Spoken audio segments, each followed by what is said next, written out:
Hello brothers and sisters, welcome to this video. It is Tuesday the 4th of February, 10 p.m. I hope you had a double blessed Tuesday today. So earlier on I uploaded a video which contained 3 clips of what I thought was the coronavirus and people having seizures, and one of those clips, thankfully to one of you guys, was not credible, and you sent me a clip which was more clear and you could see that that it wasn't actually what it is purported to be, which is a whole lot of people having seizures. So I apologize about that. I'll show you the clip so that if you do see it, you know that it's not legitimate. But the video that I had initially was more grainy, and it was quite concerning, obviously, because you see all these people having these fits. So I'll show you that video so that you can know not to be worried about it if you see it. But the other 2 clips were definitely people having seizures, and so I'll show that to you in a little bit. But the main reason for me releasing this video is for the update on the peace deal of the century and what's going to happen next with Jared Kushner and the things that are going on surrounding the peace deal. So you'll see over here this video, I called this video Betrayal. This was 4 months ago, and I said that this administration would begin to betray Israel, and I want to just show you what has happened now and the politics which are concerning this annexation vote and the sovereignty vote which is happening in Israel. So when Netanyahu went back to Israel, he was under the impression that he was going to put the annexation up for a vote and recognize Israeli sovereignty, and he was told to put the brakes on. And according to the politician in Israel, they are saying that was putting a knife in Netanyahu's back. So let's just go over this, and we'll see what they say. So Jared Kushner put a knife in Netanyahu's back over annexation delay, says Israeli settler leader. Netanyahu appeared to acquiesce to US pressure Tuesday, saying he would hold off on annexation action until a new government is formed after Israeli elections next month. So we don't have long to wait. Kushner and other US officials had sent signals both publicly and privately that Israel should not move too fast to reap what many of Netanyahu's pro-settlement political base saw as the rewards of the plan released last week. Israeli media has extensively reported grumblings among the key Netanyahu backers, with David El-Hayani, chairman of the powerful Yesha Council, which oversees more than 150 settlements, accusing Kushner of betraying Netanyahu and not being honest with him. And he says, Kushner took a knife and put it in Netanyahu's back, he told the Washington Post. Kushner misled the prime minister. He misled everybody. He knew for a long time that Netanyahu wanted to declare sovereignty over the Jordan Valley and northern Dead Sea. He said it many times over the last year, and gentlemen just don't act this way. Al-Hayani, who traveled to Washington last week for the plan's White House unveiling, said that by putting the brakes on annexing the settlements, Kushner could cost Netanyahu the March 2nd elections. Israel is about to engage in an unprecedented third election in less than a year. Remember all of Kaduri's prophecies? With Netanyahu fighting bitterly for his political future, even as he faces 3 criminal indictments and possibly a public trial.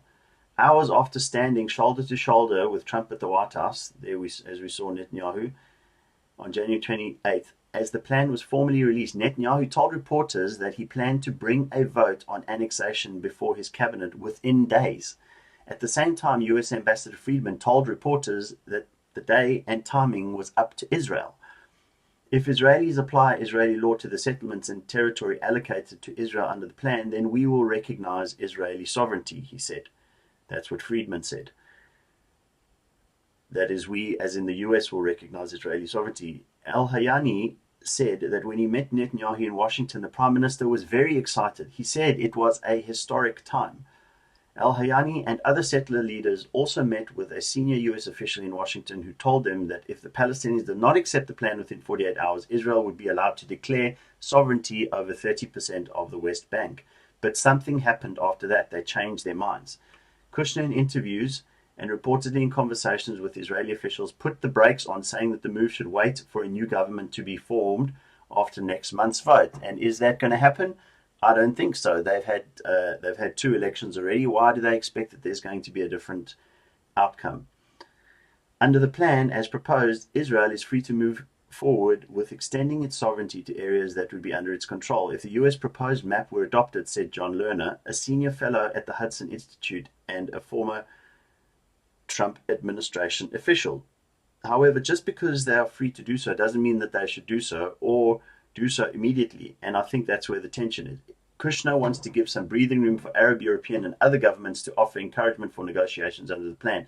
And as you'll see, Kushner is just about to go to the United Nations on Thursday and take this plan to them in a behind closed door session, rather than giving those governments a reason to reject the plan right away. Arab states also passed warnings to US officials that immediate Israeli annexation could spark violence and leave Arab governments less room to offer diplomatic accommodations to Israel that are the main goal of the US plan. The diplomats spoke on condition of anonymity because they were not authorized to discuss internal communication. Friedman, the US ambassador, walked back his annexation comments last week, saying the measure would require coordination with joint American-Israeli committee. Analysts accused Netanyahu of jumping the gun in response to pressure from settlement groups and his own defense minister to enact the annexation measure immediately, and that's Bennett. So I'll show you that in just a bit. A senior Israeli official who spoke on the condition of anonymity to discuss the matter in more depth said that Netanyahu had briefed reporters in Washington that he would raise annexation matter at the next Israeli cabinet meeting, but that so far no cabinet meeting has been held since his return on Friday. Okay, and then he said he would not let such a great opportunity slip away. I need all the Likud members to come out and vote.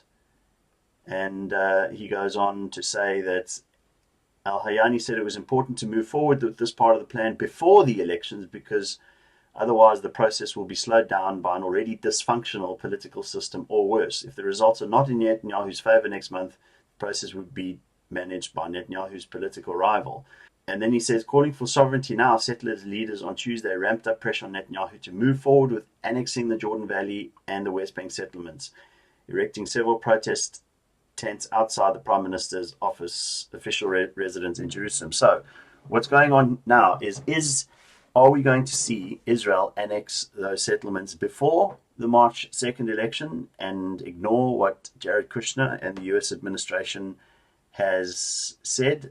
That's what Bennett and the Israeli politicians, some of them want Netanyahu to do, but Netanyahu has said that's going to happen after the Israeli elections. So it doesn't look like they're going to do that, but we shall see.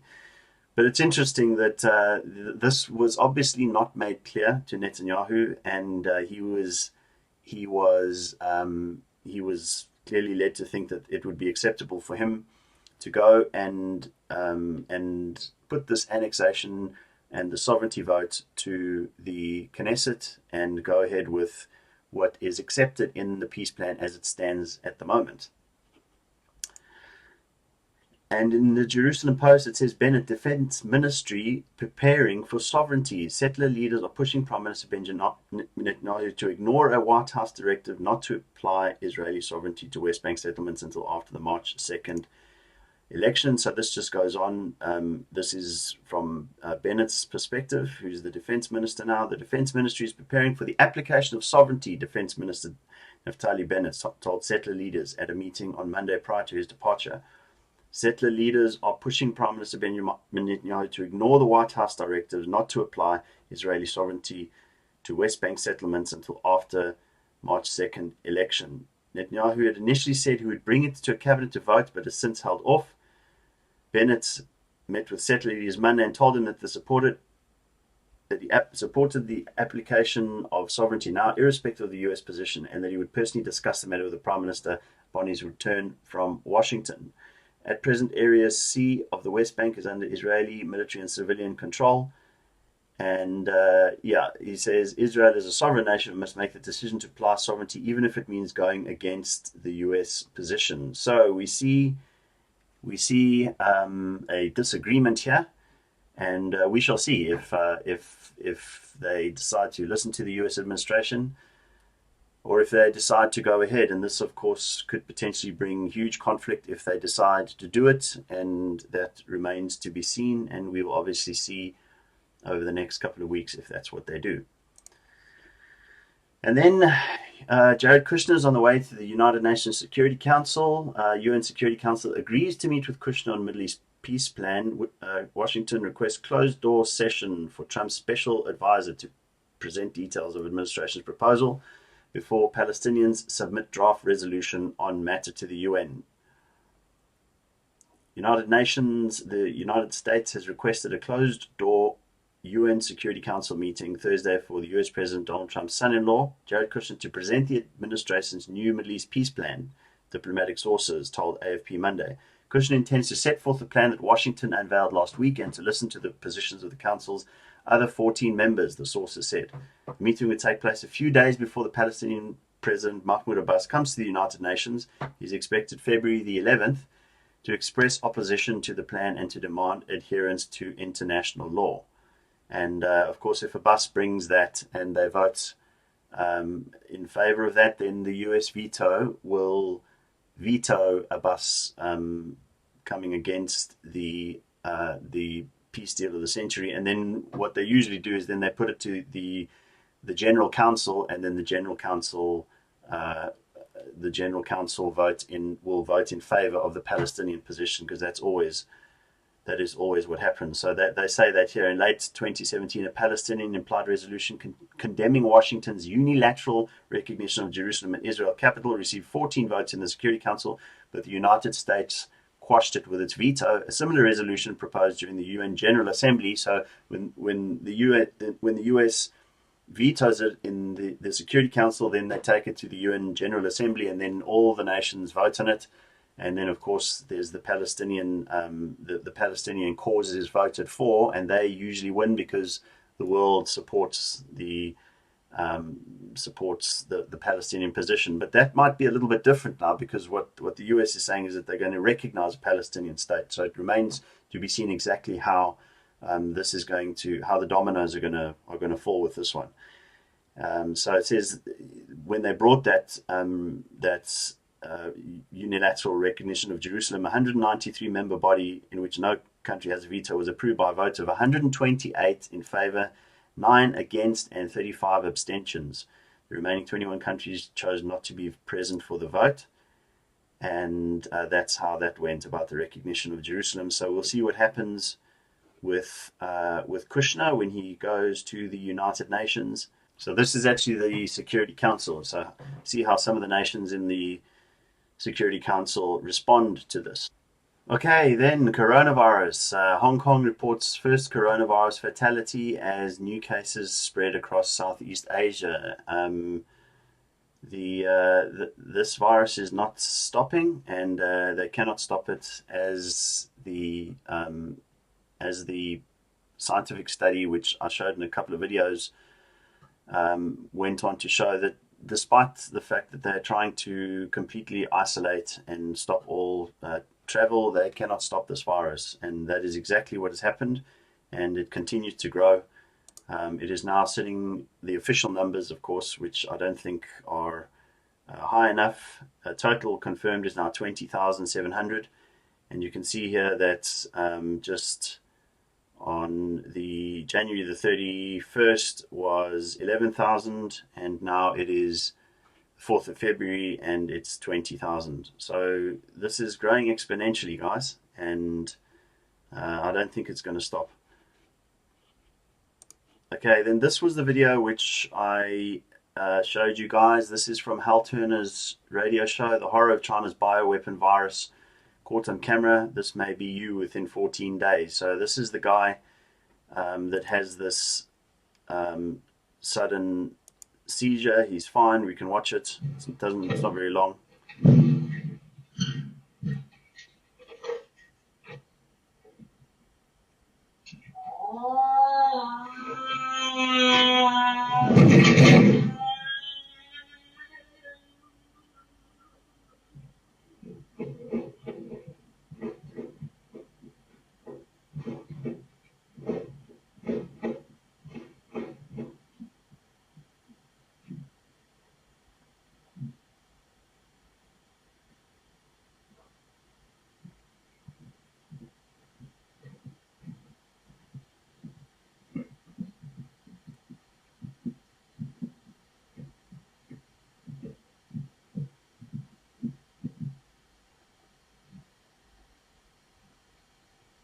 Okay, and at the bottom of the video here, you can see that was taken on the 1st of February. You can obviously see that he's Asian, and this has been released. Here's some Chinese writing here, and this was released on Hal Turner's show. So it is quite disturbing. There is also other footage which I will show you guys. Here you can see someone else having a seizure because of the virus. You can see people with their face masks on at the back there. Okay, so it looks like this virus causes people to have seizures, and the video that was which turned out to be fake, let me just show you that one so that if you see it you're not concerned about it. Okay, you can see that they're pushing this as coronavirus, but I don't think it is. I think it's just yeah, you can see kids sitting up, and the video that I had before was not as clear as this one, and this one it pans to the right and you can see that kids just sit up. They're doing this like shaking, and then they sit up normally, and they seem fine. So there you can see them sitting up normally and they seem fine. So that's why I pulled the video down. Again, I apologize for putting that up there, but nevertheless, as you can see, the coronavirus is quite terrible, and it is spreading exponentially. That 20,700, and that has been doubling in number over 2 days for the last week or so. So, like I said, guys, the footsteps of the pale horse. That could be this coronavirus, and we'll see. We've got a pandemic in our world which is not going away, and it is growing exponentially, and the day of the Lord is coming. These things are pointing to the imminent rapture of the church and the judgment of God upon this world. So I will continue to update you if there's anything interesting regarding the peace deal of the century. Again, I know I've said this before. I'll say it again, that there is nothing else coming.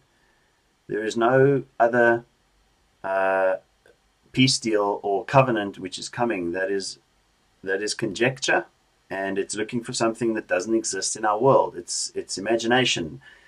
And it's not surprising that people don't believe this is the covenant. They would never believe it. I mean, that's just the nature of people. They just don't believe something when they see that this clearly divides God's land. It clearly breaks the everlasting land covenant, and not believing it is not going to make a shred of difference. It's not going to make one shred of difference. We can see that the United States and Israel are going to go this alone. Jared Kushner is tampering with the borders of Israel. He wants to lock in that map, which is a map of a Palestinian state, and they want to lock that in. So this is the Daniel 9:27 covenant. It divides the land of Israel. It divides Jerusalem. It divides God's land. It has every single attribute needed in order to break the everlasting land covenant that God made with Abraham. There is nothing that needs to be added to it. It doesn't need to be strengthened. And supposing and imagining that someone else is going to come along simply for the sake of escaping the fact that Donald Trump is doing it is not going to change anything. So with time, the denial which is happening with the teachers on YouTube that are denying this, that denial will dissipate. With time, the denial will disappear, and reality will become self-evident, and time is the best storyteller of all. I waited for nearly 2.5 years. I said that it was going to recognize a Palestinian state. You can see that in the videos. I said that it was going to divide the land of Israel. I said that it was going to break the everlasting land covenant, and this is what is in our world now. The deal is here. The covenant is here, and we're waiting for it to be confirmed. And I don't think that there are any new players which are coming on the scene. It's just that we now have to wait for it to be confirmed, and it looks like it's just going to be Israel and America involved in dividing God's land. So the Arabs are not a factor, the Palestinians are not a factor, and they're going to go ahead and do it anyway. So wow, this is incredible stuff. Recalling all the Kaduri prophecies about the government in Israel being in a state of limbo, or there being no government in Israel, and that the wall or the government will fall down 3 times, and now we're coming up to the third election. So everything is coming into play, guys. We've got the elections coming up. We've got them doing this with the borders of Israel, and they've now got a map. There's never been a map before. What more? I don't know what more people need. They can see that in the blue is a Palestinian state. So I'm excited. I'm looking forward to seeing how this goes on as time progresses, and I'll update you as soon as I can. I love you, and I'll see you in